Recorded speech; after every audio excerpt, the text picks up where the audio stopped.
Luck and Strange è il quinto disco da solista di David Gilmour, il terzo se consideriamo il reboot di carriera iniziato con On an Island nel 2006.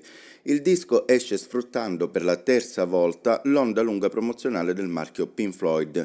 Infatti, On an Island era stato pubblicato un anno dopo la reunion del Live 8, facendo sì che Gilmour fosse di fatto l'unico dei membri a capitalizzare la cosa. Rattle That Lock usciva un anno dopo la pubblicazione di The Endless River e questo, Luck and Strange, esce un anno dopo le celebrazioni del 50° dall'uscita di The Dark Side of the Moon. È proprio al lavoro con il prisma in copertina che in un certo senso questo è accostato, quando Gilmour dice, un po' furbescamente, che il disco in questione sia la sua migliore pubblicazione dall'album del 1973. E la cosa suona strana, dato che il musicista ha sempre asserito che il suo disco preferito della band sia Wish You Were Here, pubblicato 2 anni più tardi. Chiusa questa piccola polemica promozionale, figlia forse del caso o forse di operazioni di marketing comunque lecite, andiamo al sodo, ovvero come il disco. Parto con il dire che un merito è sicuramente quello di avere un giusto minutaggio. La durata senza bonus track permette di poter godere dell'ascolto in vinile singolo, dove i due lati sono stati studiati come tali e nel mezzo il vuoto, pausa, come a teatro. Questa sembra una banalità, ma personalmente per me non è così. In tutta franchezza non amo particolarmente i dischi troppo lunghi, che vengono pubblicati come doppi quando non lo sono. Mi spiego. The Wall è un doppio album e come tale strutturato, mentre un disco che invece è concepito come un'opera unica pubblicata su 2 vinili per esigenze tecniche di mercato non lo è. Vedi la riproposizione di alcuni album degli anni 90. Inoltre, nel caso di pubblicazioni recenti, mi suona solo come qualcosa con troppe idee messe dentro che il più delle volte sono pure frammentate e poco definite, schiattate in 2 vinili solo perché sia di moda e non si è mai pensato minimamente a uno studio dell'opera anche basandosi sulle esigenze del formato. In questo caso non è così, quindi un plus. Per quanto riguarda il suono, che dire, parliamo di David Gilmour e il disco all'ascolto è bellissimo in ogni condizione. L'ho ascoltato sull'impianto, in auto, in digitale, su 2 buone cuffie diverse, ovviamente con cavo, e dagli auricolari wireless del telefono. Non sono un esperto, ma fatico a trovare difetti sotto questo aspetto. L'ascolto mi ha dato sempre grande soddisfazione e quasi in tutti i casi si riescono a cogliere le varie sfumature e le particolarità a livello sonoro. L'eccezione la fanno gli auricolari, ma dire questo è un po' come sparare sulla Croce Rossa. Inoltre, Luck and Strange non è per me un lavoro che si presta a questo tipo di ascolto, ma al contrario richiede attenzione, così come quando si vede un film, e penso che se mi state ascoltando questa cosa non ve la debbo di certo spiegare io. Le canzoni proposte hanno una vena maggiormente cantatoriale e in generale l'atmosfera crepuscolare dei brani e il clima familiare mi fa tornare alla mente certe cose di Nick Drake. Questo porta con sé una scelta di produzione che non ho particolarmente apprezzato e in questo credo ci sia lo zampino di Charlie Andrew.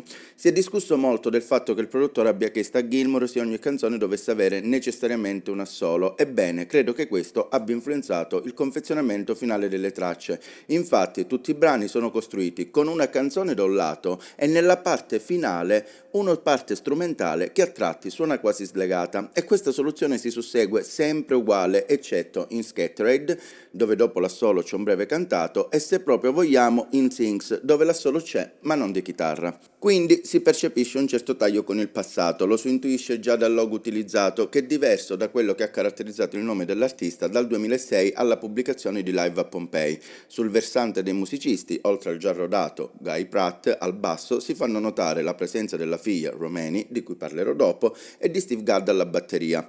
Sono onesto, solo volendo prestare bene l'orecchio sono riuscito a notare e apprezzare il lavoro di Gadd, perché a primo acchito la sezione ritmica suonava molto floydiana, tanto che in alcuni passaggi mi sono chiesto perché non far suonare Nick Mason. Personalmente in questo album avrei visto bene, a cura della sezione ritmica, il batterista degli Aristocrats, Marco Minerman, che ha fatto un ottimo lavoro nel disco The Raven That Refused to Sing Another Story di Steven Wilson, che per alcuni versi presenta atmosfere accostabili al lavoro di Gilmour. Penso che con lui si sarebbe potuta avere una sfumatura che avrebbe giovato al risultato finale. Con questo non voglio però sminuire certamente il lavoro di Gadd, che è sicuramente un maestro dello strumento. L'album si apre con uno strumentale, come praticamente siamo abituati da A Momentary Lapse of Reasons in poi, ma questa volta parliamo proprio di un frammento introduttivo, da qui l'altra novità. Esclusa la prima traccia, iniziale 42 secondi di vita brevis, che praticamente, come si direbbe in gergo hip hop, è la skit di Between Two Points, non ci sono pezzi strumentali. La cosa non è necessariamente un male, ma mi è dispiaciuto non sentire melodie strumentali meglio strutturate rispetto alle canzoni dove fanno solo da cornice. La title track proviene da una jam session del 2007 e vede alle tastiere Richard Wright. Per quanto sia un blues godibile, non si arriva mai a un'apertura di ampio respiro, credo proprio perché si sia voluti rimanere ancorati alla struttura iniziale per usare le tastiere di Wright. A seguire, il primo singolo, The Paper Call, riprende le sonorità del Gilmour più recente e ha un certo gusto mediterraneo nell'uso dell'ukulele e della chitarra. Il pezzo c'è, anche se l'assolo non è da strapparsi i capelli. La melodia e l'atmosfera portano l'ascoltatore in una dimensione più intima rispetto al passato e si discostano da quanto fatto nei due lavori precedenti. A Single Spark è un pezzo quasi indie pop e la batteria che suona un po' lo-fi che si sente all'inizio lo caratterizza bene. Belli cori e interessante la linea melodica su cui si articola il cantato. Insomma, tanto mestiere nel senso positivo del termine, ma ancora una volta non si ascolta nulla di esaltante, che forse da un artista di 78 anni è pure inutile pretendere.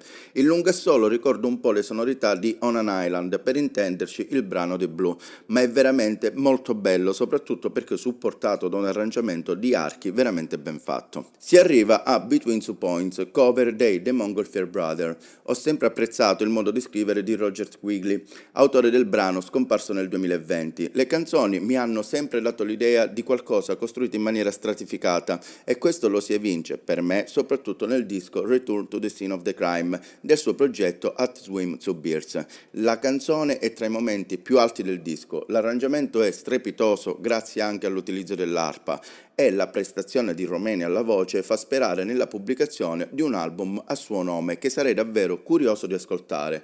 Brano stupendo e arrangiamento a mani basse meglio dell'originale. Dark and Velvet Nights rappresenta un altro buon momento. È il brano ritmato dell'8 e ha sonorità anni 70, ma con qualche ritocco non avrebbe sfigurato negli ultimi due lavori dei Pink Floyd. Avrei preferito un assolo incastonato e non alla fine. Si distingue per la sua cadenza quasi reg, bello l'arpeggio stacco che ricorda quasi il sitar, ma anche qui mi chiedo se ne parli in questi termini per come il tutto è confezionato o per il brano in sé. La penultima traccia, Sings, per me è la più debole tra tutte, interludi compresi. So che non è così, ma per quanto tutto sia ben fatto, a tratti ho avuto la sensazione che mi si stesse rifilando all'ascolto un riempitivo, motivo per cui sono tornato più volte sul brano, confermo, per me è un no. Scattered chiude il disco ed è la canzone migliore, ma dico subito che non mi sento di dire che sia un capolavoro. Qua si dà al pubblico quello che desidera, ovvero una somma di rimandi freudiani, a partire dal battito del cuore al piano passato attraverso il Leslie di Icos, e qui l'autoparlante potrebbe essere proprio quello del 1971. L'intermezzo alla The Division Bell, caratterizzato dal piano jazz, convince. Durante l'ascolto non si è mai annoiati, così come accade invece ad esempio con A Single Spark. L'assolo è bellissimo e supportato dal resto dell'arrangiamento, tra cui gli archi che spiccano nuovamente in maniera magistrale. Si scava nel passato e nei ricordi, ma il risultato non è il raschiare il fondo del barile e chiude il lavoro meglio di come iniziato, per quanto alcune scelte, diciamolo chiaramente, siano ruffiane. I testi della moglie, Polly Samson, sono degni di nota e riescono a rappresentare bene Gilmour che, arrivata alla sua età, comincia a fare i conti con il crepuscolo dell'esistenza. Penso che la chiave per capire questo lavoro siano proprio le parole, che questa volta hanno un ruolo assolutamente centrale con le quali tutto il resto si trova a fare i conti. In definitiva, questo Luck and Strange per me è un disco onesto, migliore del precedente. Tutti i brani sono ben caratterizzati anche dagli arrangiamenti tra una strofa e l'altra, ma qui si ferma. Gilmour dice che vorrebbe pubblicare un altro lavoro già l'anno prossimo. A me questo sa invece tanto di chiusura di carriera e lo farebbe dignitosamente con qualcosa che ad oggi lo rappresenta, al di là di quello che la gente si aspetta da lui, anche perché fa piacere nel 2024 sentire un disco fatto con archi veri, arrangiamenti a regola d'arte e in generale una produzione ben fatta e ad alto budget. Tutto questo permette di parlare e ragionare sull'ascolto di scelte stilistiche, sfumature, musicisti, arrangiamenti e già di per sé come merito questo non è poco. Ci sarà un seguito a questo disco? Vedremo, magari nel 2026 sfruttando l'onda lunga promozionale per i 50 anni di Wish You Were Here.